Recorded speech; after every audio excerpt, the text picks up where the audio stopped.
आकाशवाणी मन की बात.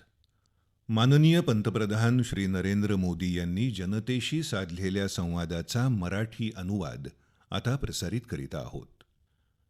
माझ्या प्रिय देशवासियांनो, नमस्कार.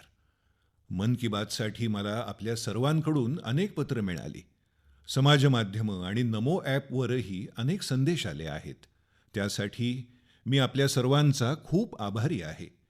या कार्यक्रमामध्ये आपल्या सर्वांचा प्रयत्न असतो की एकमेकांनी केलेल्या प्रेरणादायी प्रयत्नांविषयी चर्चा व्हावी.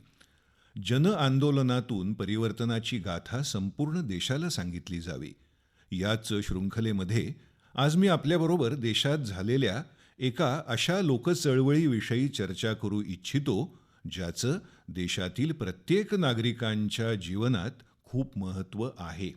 मात्र त्याआधी मी आजच्या युवा पिढीला 24-25 वर्षाच्या युवकांना एक प्रश्न विचारू इच्छितो आणि हा प्रश्न खूप गंभीर आहे. तसंच तुम्ही सर्वांनी माझ्या या प्रश्नावर जरूर विचार करावा असं मला वाटतं. ज्यावेळी तुमचे आईवडील तुमच्या वयाचे होते त्यावेळी एकदा त्यांच्याकडून जगण्याचा अधिकारच काढून घेतला होता, हे तुम्हा मंडळींना माहिती आहे का? माझ्या नवतरुण मित्रांनो, आपल्या देशामध्ये मात्र एकदा असं घडलं होतं. काही वर्षांपूर्वी म्हणजेच 1975 सालची ही गोष्ट आहे. जून महिन्यात म्हणजे याच काळात देशात आणीबाणी लागू करण्यात आली होती. त्यामध्ये देशातल्या नागरिकांचे सर्व अधिकार काढून घेण्यात आले होते. त्यापैकीच एक अधिकार जो घटनेतल्या कलम 21 अंतर्गत सर्व भारतीयांना मिळाला आहे, right to life and personal liberty, म्हणजेच जगण्याचा आणि व्यक्ती स्वातंत्र्याचा हक्क. त्या काळी भारतातल्या लोकशाहीला पायदळी तुडवण्याचा प्रयत्न केला गेला. देशातली न्यायालयं, प्रत्येक घटनादत्त संस्था, प्रकाशन संस्था, वर्तमानपत्र अशा सर्वांवर नियंत्रण, अंकुश लावण्यात आले होते. लावलेल्या सेन्सॉरशिपमुळे सरकारच्या स्वीकृतीविना काहीही छापणं, प्रसिद्ध करणं शक्य नव्हतं. मला आठवतंय, त्या काळामध्ये लोकप्रिय गायक किशोर कुमार यांनी सरकारची वाहवाह करण्यास नकार दिला म्हणून त्यांच्यावर बंदी घालण्यात आली होती. रेडिओवरील त्यांची एंट्री काढून टाकण्यात आली.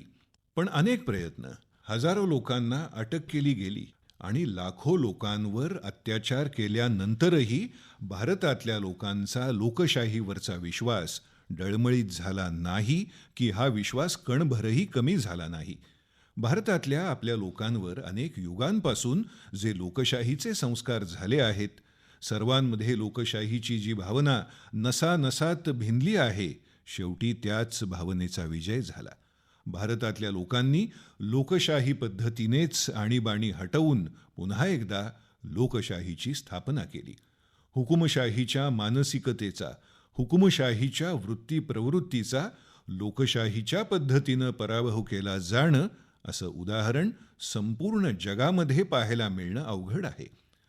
आणीबाणीच्या काळामध्ये देशवासियांच्या संघर्षाचा साक्षीदार होण्याचं, लोकशाहीचा एक सैनिक या नात्यानं त्या घटनेचा भागीदार होण्याचं भाग्य मलाही मिळायचं होतं.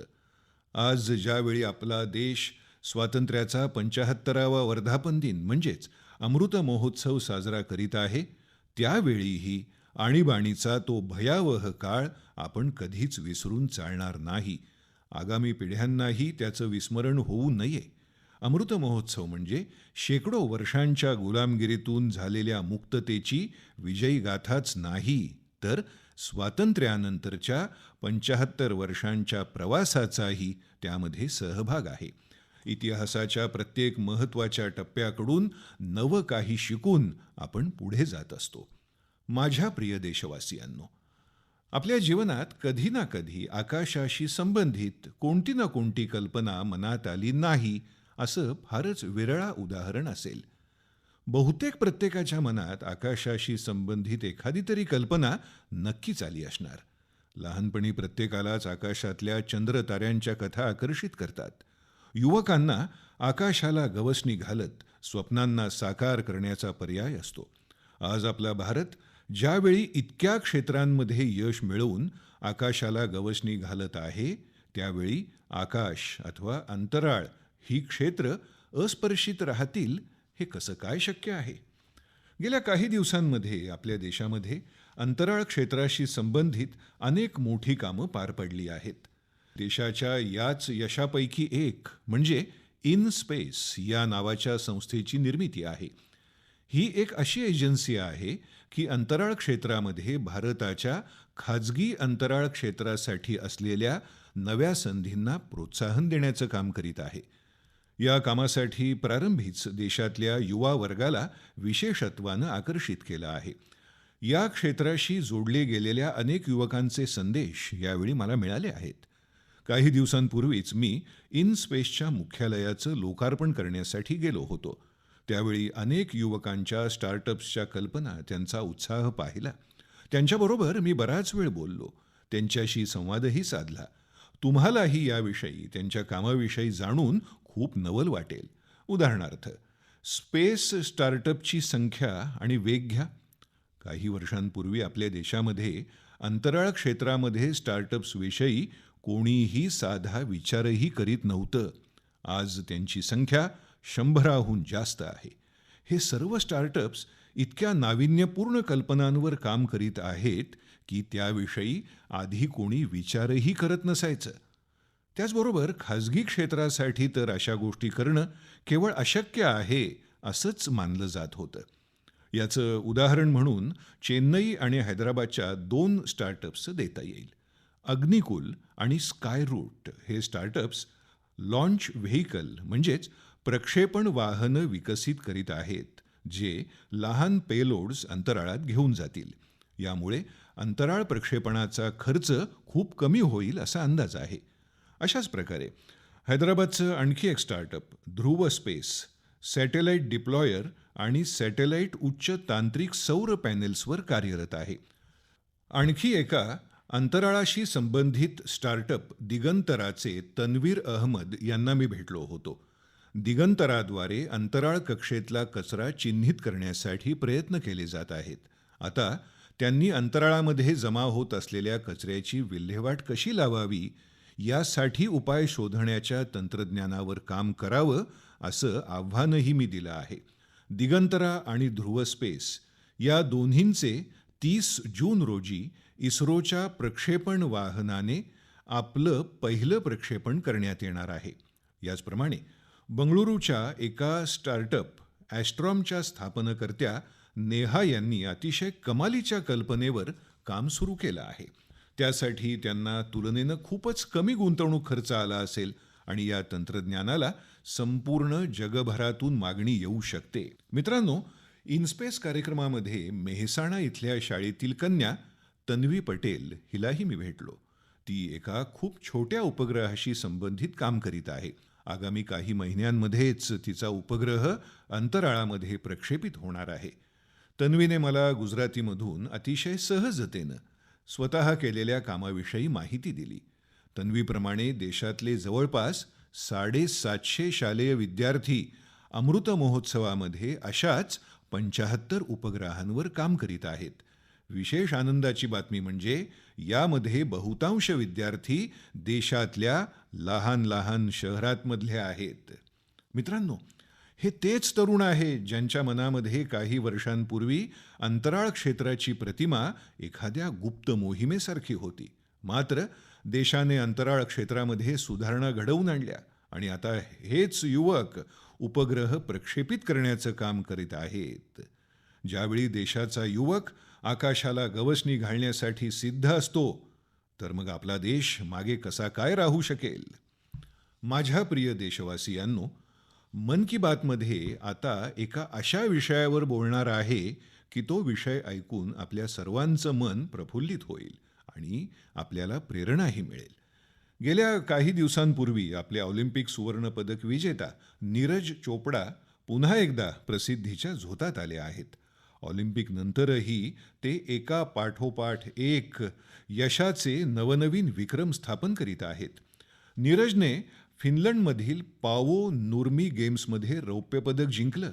इतकंच नाही तर त्यांनी आपलाच जॅव्हेलिन थ्रो म्हणजेच भालाफेकीचा विक्रम मोडला आहे.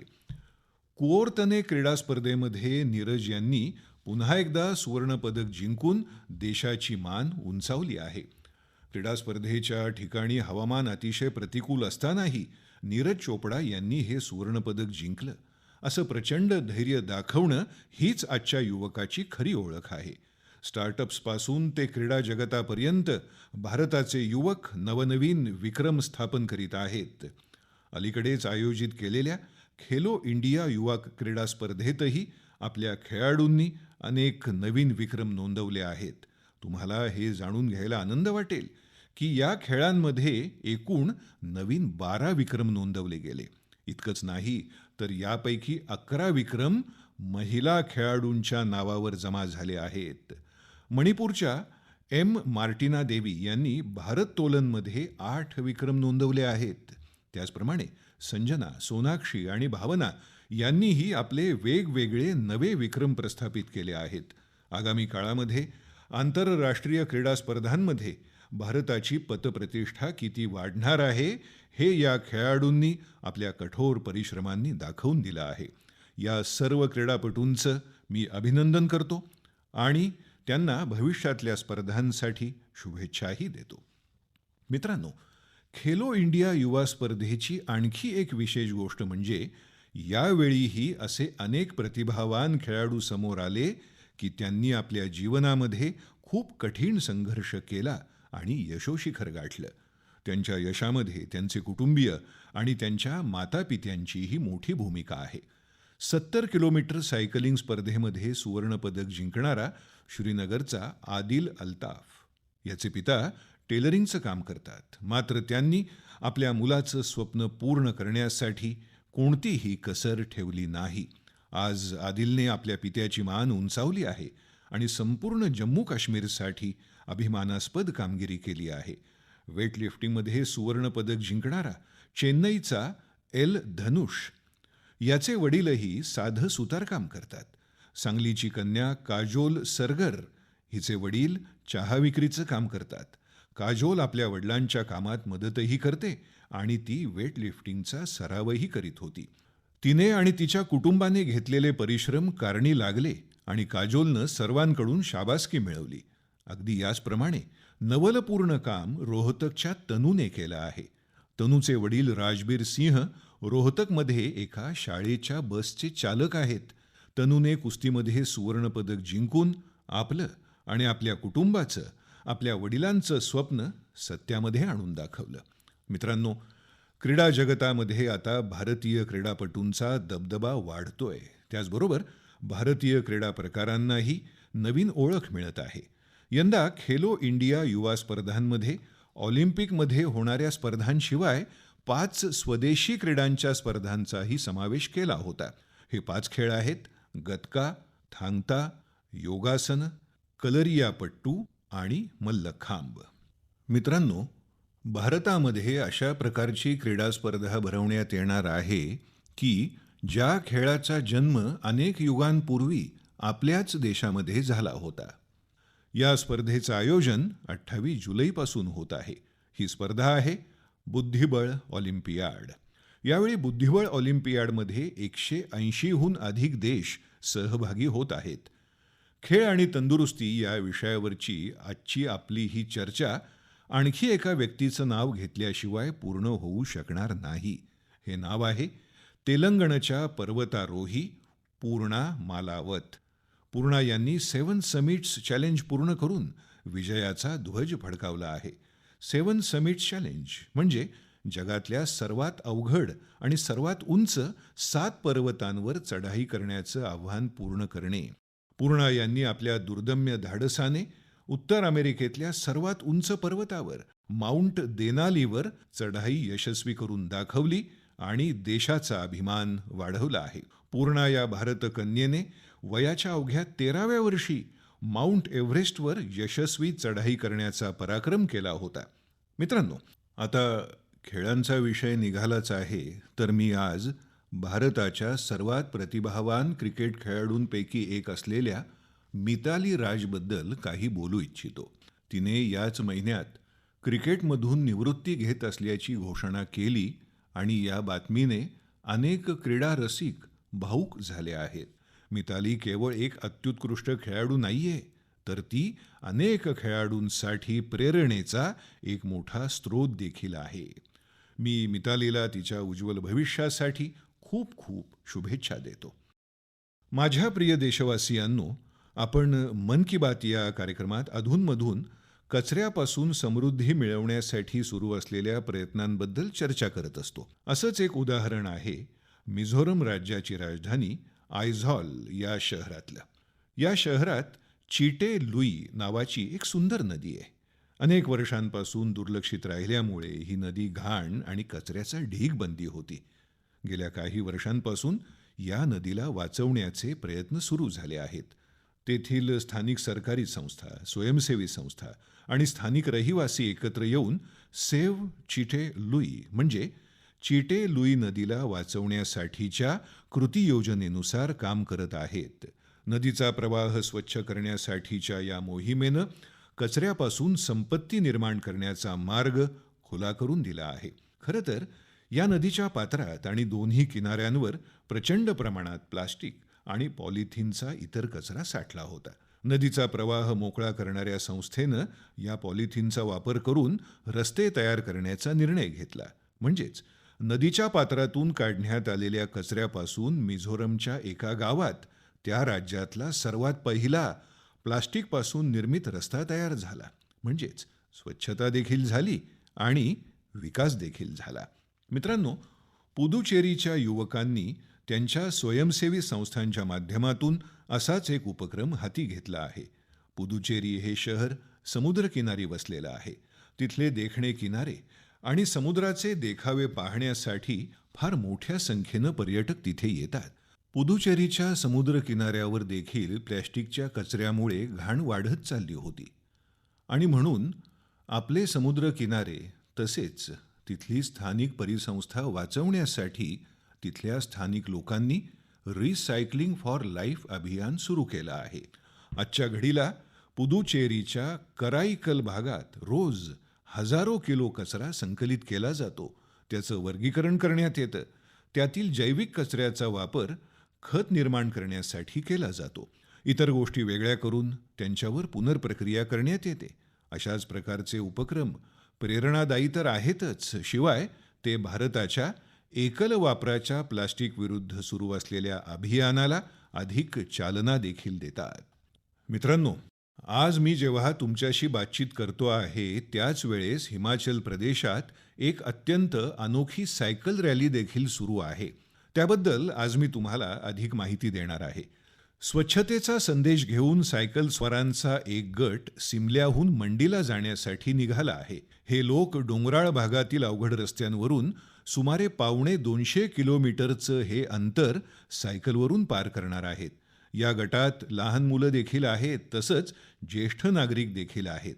आपलं पर्यावरण स्वच्छ असलं, आपले डोंगर, नद्या, समुद्र स्वच्छ असले तर आपलं आरोग्य देखील अधिक उत्तम राहतं. तुम्ही देखील या दिशेने सुरू असलेल्या तुमच्या प्रयत्नांची माहिती लिहून मला नक्की कळवा. माझ्या प्रिय देशवासियांनो, आपल्या देशात सध्या मान्सून हळूहळू जोर धरत आहे. अनेक राज्यांमध्ये पावसाचं प्रमाण वाढत आहे. ही वेळ जल आणि जलसंरक्षण यांच्या संदर्भात विशेष प्रयत्न करण्याची देखील आहे. आपल्या देशात तर सर्व समाजाने मिळून शतकानुशतकं ही जबाबदारी पेलली आहे. तुमच्या लक्षात असेल की आपण मन की बातमध्ये एका भागात स्टेप वेल म्हणजे विहिरींच्या वारशाबाबत चर्चा केली होती. ज्या मोठ्या आकाराच्या विहिरींच्या पाण्यात उतरण्यासाठी पायऱ्या बांधून काढलेल्या असतात त्यांना बावडी असं म्हणतात. राजस्थानात उदयपूर इथे अशीच एक शेकडो वर्ष जुनी बावडी आहे, सुलतान की बावडी. राव सुलतान सिंह यांनी ती खोदून घेतली होती.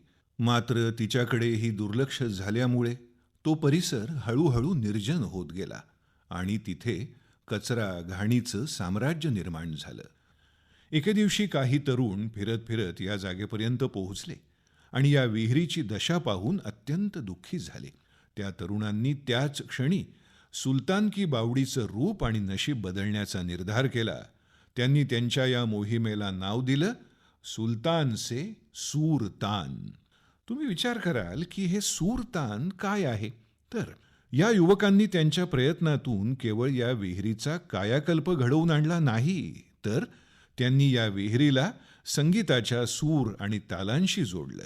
सुलतान की बावडीच्या साफसफाईनंतर तिचं सुशोभीकरण केलं गेलं आणि तिथे सुरांचा आणि संगीताचा आनंद घेण्यासाठी कार्यक्रम सुरू करण्यात आला. या उपक्रमाला इतकी प्रसिद्धी मिळाली की आता परदेशातून देखील लोक हा कार्यक्रम पाहण्यासाठी आवर्जून इथे येतात. या यशस्वी अभियानाबाबतची आणखी एक विशेष गोष्ट अशी की या अभियानाची सुरुवात करणारे सर्व तरुण चार्टर्ड अकाउंटंट आहेत. योगायोगाने येत्या काही दिवसातच 1 जुलै रोजी चार्टर्ड अकाउंटंट दिन येऊ घातला आहे. मी देशातील सर्व चार्टर्ड अकाउंटंटना या निमित्त आत्ताच शुभेच्छा देतो. आपण आपल्या जलस्रोतांना अशाच प्रकारे संगीत आणि इतर सामाजिक कार्यक्रमांशी जोडून घेऊन त्यांच्याबाबत जागरूकतेची भावना निर्माण करू शकतो. जलसंरक्षण हे खरं तर जीवनाचं संरक्षण आहे. आजकाल कितीतरी नद्यांचे महोत्सव आयोजित होऊ लागले आहेत, हे तुम्ही पाहिलं असेल. तुम्ही सर्वांनी आपापल्या शहरांमध्ये अशा प्रकारचे जे जलस्रोत असतील त्यांच्या परिसरात कोणत्या ना कोणत्या उपक्रमाचं आयोजन अवश्य करा. माझ्या प्रिय देशवासियांनो, आपल्या उपनिषदांमध्ये एक जीवनमंत्र दिलेला आहे, चरैवेती चरैवेती चरैवेती.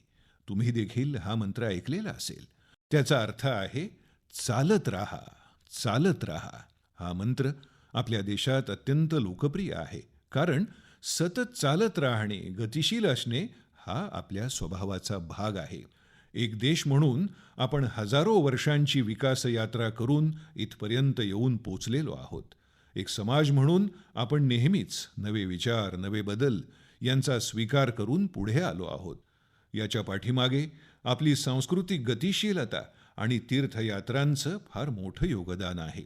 आणि म्हणून तर आपल्या ऋषीमुनींनी तीर्थयात्रेसारख्या धार्मिक जबाबदाऱ्या आपल्यावर सोपवलेल्या आहेत.